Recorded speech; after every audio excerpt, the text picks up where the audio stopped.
You need to know who you are. And the one who informed you about who you are is your Creator Himself.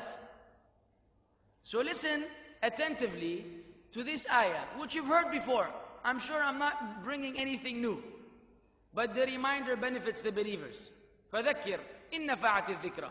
If the reminder will benefit, remind the people. وَقُلْ لِلْمُؤْمِنَاتِ يَغْضُضْنَ مِنْ أَبْصَارِهِنْ وَيَحْفَظْنَ فُرُوجَهُنْ وَلَا يُبْدِينَ زِينَتَهُنَّ إِلَّا مَا ظَهَرَ مِنْهَا وَلْيَضْرِبْنَ بِخُمُرِهِنَّ عَلَى جُيُوبِهِنَّ وَلَا يُبْدِينَ زِينَتَهُنَّ إِلَّا لِبُعُولَتِهِنَّ. Then Allah continued to enumerate the maharim, the mahram of the women, until He said, وَلَا يَضْرِبْنَ بِأَرْجُلِهِنَّ لِيُعْلَمَ مَا يُخْفِينَ مِنْ زِينَتِهِنَّ وَتُوبُوا إِلَى اللَّهِ جَمِيعًا أَيُّهَا الْمُؤْمِنُونَ لَعَلَّكُمْ تُفْلِحُونَ. Listen to this now. And tell the believing women to reduce some of their vision, to lower their gaze. But time out. You notice I'm not looking at you, because as a male, I'm not allowed to look at you. The men are not allowed to look at the women, period. There's a glance. I just see women, but I don't see a woman. However, that ruling does not apply to you, because of the many textual evidences, such as the Prophet ﷺ carrying Aisha on his shoulder, letting her watch the Abyssinians wrestle in the masjid. And many evidences that indicate that women looked at men. Looking at a man without any desires associated is halal for you. Once any other evil thought comes to mind, then you must lower your gaze. That is a general condition for women out in the marketplace, wherever you go. For strange men, looking is fine, provided that there are no other thoughts coming to you from the shaitan. Once these thoughts come in, you are not allowed to continue gazing. You must lower your gaze. So this ayah is in reference to that. Tell the believing women to lower their gaze and to protect their private parts, meaning to protect themselves from anything which will lead to immorality. And then in case someone did not understand what that is, how do I protect myself? How do I protect myself from these things? Allah gave you specific instructions in regards to your dress code. He said, and not expose their adornment. Tell the believing woman not to expose their adornment except that which necessarily appears thereof. When you put on your clothing, whatever you're wearing on top of your clothing, that you cannot hide. It is impossible for you to create, some circular, spherical kind of paper, and you walk in the middle of it. So when you walk, people just see paper. And you're told that it's not doable. So when you put on your clothes, naturally, the natural body of a woman, without the tight clothing, of course, will appear of the color and what have you. That is what Allah said, except that which appears that cannot be avoided. Then Allah said, and to wrap a portion of their head covers over their chests, and not expose their adornment except to their husbands, their fathers, their husbands' fathers, their sons, their husbands' sons, their brothers' sons, their sisters' sons, their women, and that which their right hands possess, or those maid attendants having no physical desire, or children who are not yet aware of private aspects of women. And then Allah said, and let them not stamp their feet to make known what they conceal of their adornment. And this here, just in case someone misinterpreted the previous ayat, because the scholars have differed. وَلْيَضْرِبْنَ بِخُمُرِهِنَّ عَلَى جُيُوبِهِنَّ. Is that the niqab? Is it the niqab? Is it the khimar? Is it speaking about wearing an outer jilbab? What is it exactly? It remains to be an issue of difference of opinion among the ulama. But let us look at the wisdom behind it now. In case someone misinterpreted the beginning of the ayah, Allah said at the end of the ayah, and let them not stamp their feet. What the context of the ayah was, that women back then who were fully covered, yet wearing anklets. And you know, the anklet makes sound. It makes sound. And some of the women, because it's natural, women love attraction. That's why you stand in front of the mirror for 2 hours while your husband's waiting in the car. And he calls you 5 minutes.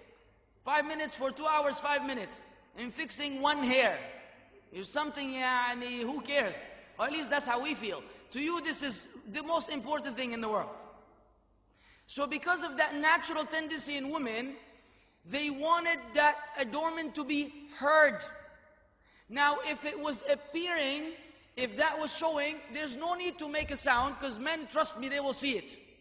If a woman walked in front of men, from the first glance, a man will give a quick scan from top to bottom before he lowers his gaze. So if she was wearing a bracelet or an anklet, he will pick it up ala tool, instantly. But that wasn't appearing.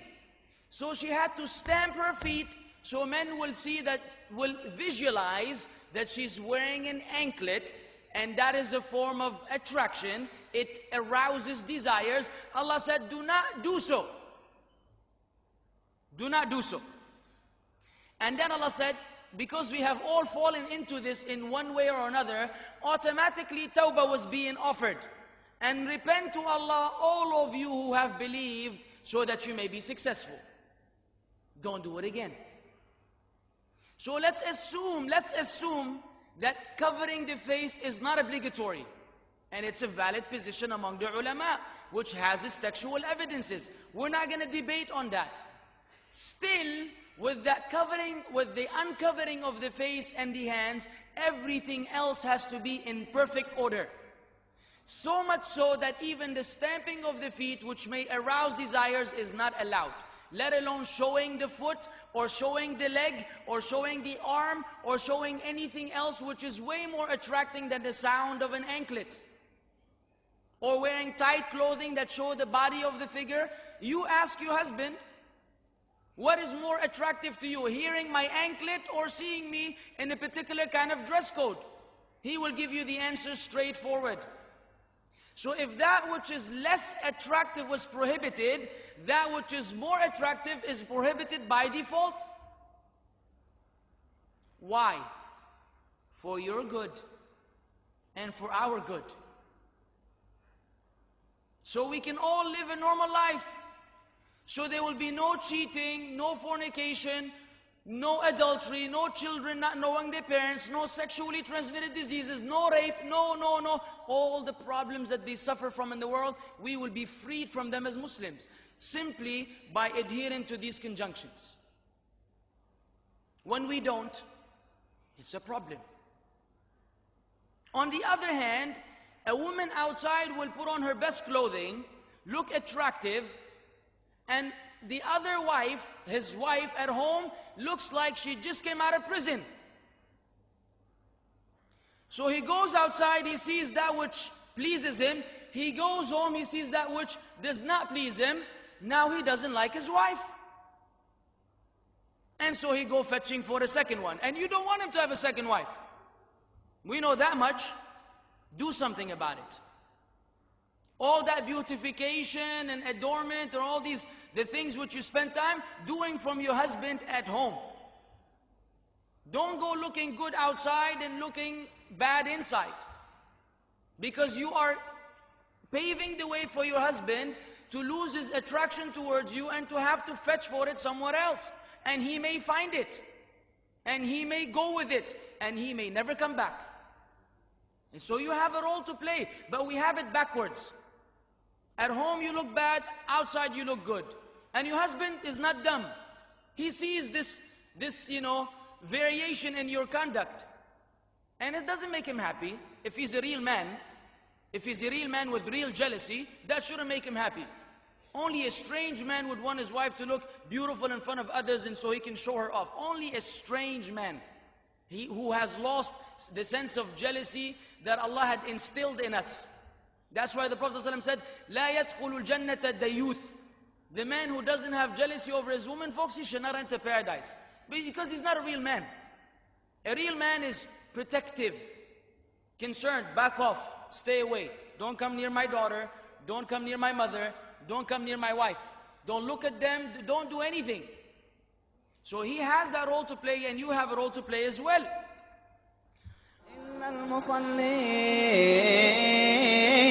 إلا المصلين الذين هم على صلاتهم